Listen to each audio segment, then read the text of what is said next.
Engineering करने का इरादा रखने वाले आशुतोष शर्मा परिष्कार में आकर सिविल सर्विस की तरफ कैसे झुके, आइए उन्हीं से सुनते हैं। नमस्कार दोस्तों, मेरा नाम आशुतोष शर्मा है। मैं परिष्कार कॉलेज का बीए फाइनल का स्टूडेंट हूँ।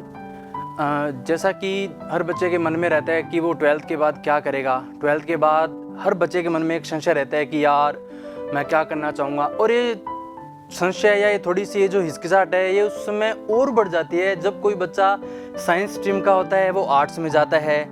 ठीक है, मैं उन्हीं बच्चों में एक था जो साइंस स्ट्रीम से आर्ट्स में आता है। और इससे पहले एक बात जरूर कहूँगा कि मैं परिष्कार कॉलेज से पहले जयपुर में आया बीटेक करने के लिए, और इवन मैंने जयपुर के बीटेक के सभी मतलब एक एक कॉलेज में मैं जा चुका बीटेक करने के लिए, इंजीनियरिंग करने के लिए। पर वही बात कि बस नहीं हुआ, ऐसा बैठा नहीं। फिर मैं वापस जब आया तो मुझे गाइड करने वाले बहुत जने थे, मेरे जो ब्रदर थे उन्होंने मुझे गाइड किया। और फिर मैंने देखा कि मैं क्यों ना बीए या बीएससी करूं। इसके लिए मैंने सर्च किया कि इनमें जयपुर में कौन सा ऐसा कॉलेज है जो ये सुविधा दे रहा है। तो उसमें परिष्कार कॉलेज आया और मैं उसी दिन परिष्कार कॉलेज में आया। और आते ही मैं सबसे पहले सुजाता मैम से मिला। सुजाता मैम को मैंने अपनी प्रॉब्लम बताई कि मैम ऐसा ऐसा है तो क्या करना चाहिए। तो मैम ने मुझे बोला कि आपका ड्रीम क्या है। तो मेरा ड्रीम था एसएससी। उस टाइम किसी ने दिमाग में कर दिया कि एसएससी उस टाइम बहुत ज़्यादा प्रचलन में, तो आप एसएससी करो। तो मैं एसएससी में मैंने एडमिशन लिया और साथ में बीए में करने लगा। तो जैसे ही मैं उसके बाद आया तो मेरी क्लासेस स्टार्ट हुई। क्लासेस स्टार्ट में सबसे पहले 3 दिन का पीडी कैंप होता है। बहुत अच्छा प्रोग्राम है, आपको बहुत कुछ चीज़ें सीखने को मिलती है पीडी कैंप में। पीडी कैंप के बाद यदि मैं अपने 3 साल की सफ़र की बात करूं तो 3 साल का जो सफ़र है एक टुकड़ों में बटा हुआ सफ़र है, जो ऐसे सीढ़ी दर सीढ़ी बढ़ता चला रहा था मेरा। यदि इसमें सीढ़ी दर सीढ़ी बात करूं कैसे, पहले मैं किसी के सामने आके बोलना, अपनी बातों को रखना, पढ़ाना और प्रेजेंटेशन देना। जैसे फर्स्ट टाइम आया सबसे पहले मुझे गांधी जी पे प्रेजेंटेशन देने को मिला कि आप गांधी जी पे प्रेजेंटेशन दोगे। हिचकिचाया हुआ था, थोड़ी घबराहट थी, पर फिर भी मैं गया और मैंने वहाँ रिप्रेजेंटेशन दिया। प्रेजेंटेशन मैंने वहाँ दिया तो प्रेजेंटेशन से मुझे ये चीज़ सीखने को मिली कि आप किसी चीज़ को कैसे समझा सकते हो, आप अपनी बात को कैसे बता सकते हो, रख सकते हो कि सामने वाला बंदा वो चीज़ को समझ सके। दूसरी बात, आप स्टैंड कैसे करोगे, आप बोलोगे कैसे, ये सब जो है वो मुझे सीखने को मिला। उसके बाद कुछ ऐसी भी चीज़ें थी जो धीरे धीरे आगे बढ़ते मुझे समझ में आने लगी। उसके बाद कुछ ऐसी क्रिएटिविटी होती है कॉलेज में जिससे मुझे सीखने को मिला। उसमें एक क्रिएटिविटी का नाम आता है मॉक यूएनओ या मॉक पार्लियामेंट। उसमें बतौर मैंने लीडर काम किया।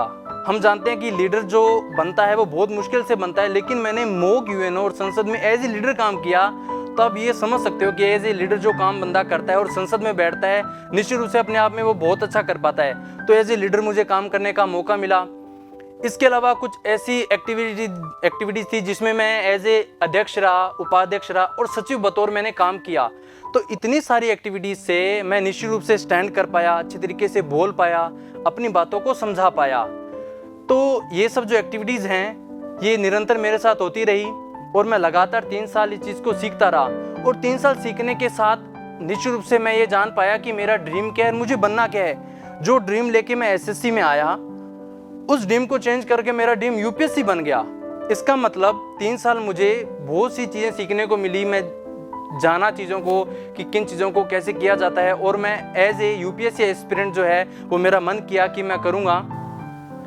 इतनी सब चीज़ें देखने के बाद और यहाँ स्टैंड करने के बाद एक सबसे जो चीज़ होती है कि इसके लिए आपको एक मेंटोर की ज़रूरत होती है जो आपको हमेशा गाइड करता रहे।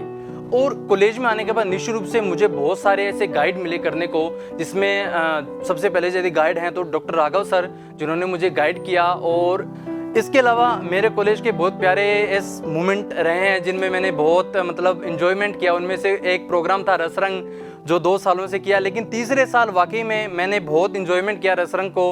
हम लोगों ने बहुत ज़्यादा मस्ती और मजाक किया। वो एक बहुत ही हसीन लम्हा जो हमेशा याद आता है मुझे। इसके अलावा आज़ादी के बहुत सारे ऐसे सीन जिसमें बहुत ज़्यादा इन्जॉयमेंट करना। और परिष्कार के जो टीचर हैं जो हमेशा गाइड करते हैं, थैंक्स टू खलील सर, उन्होंने मुझे बहुत गाइड किया और एक सही वे में मुझे तरीका बताया कि ऐसे पढ़ना है और आपको ऐसे अपने सपनों को पूरा करना है, तो एक तरीके से ही बोल सकता हूँ कि एक अच्छी गाइड की जो भूमिका होती है वो जीवन में बहुत ज़रूरी होती है। मुझे वो गाइड मिला, और आज जो भी एक बच्चे में होना चाहिए कि वो एक प्रैक्टिकली सोचे, वो प्रैक्टिकली करे, वो सब मुझ में है। तो इसलिए थैंक यू परिष्कार ने मुझे जो दिया वो अल्टीमेट था। Thank you very much.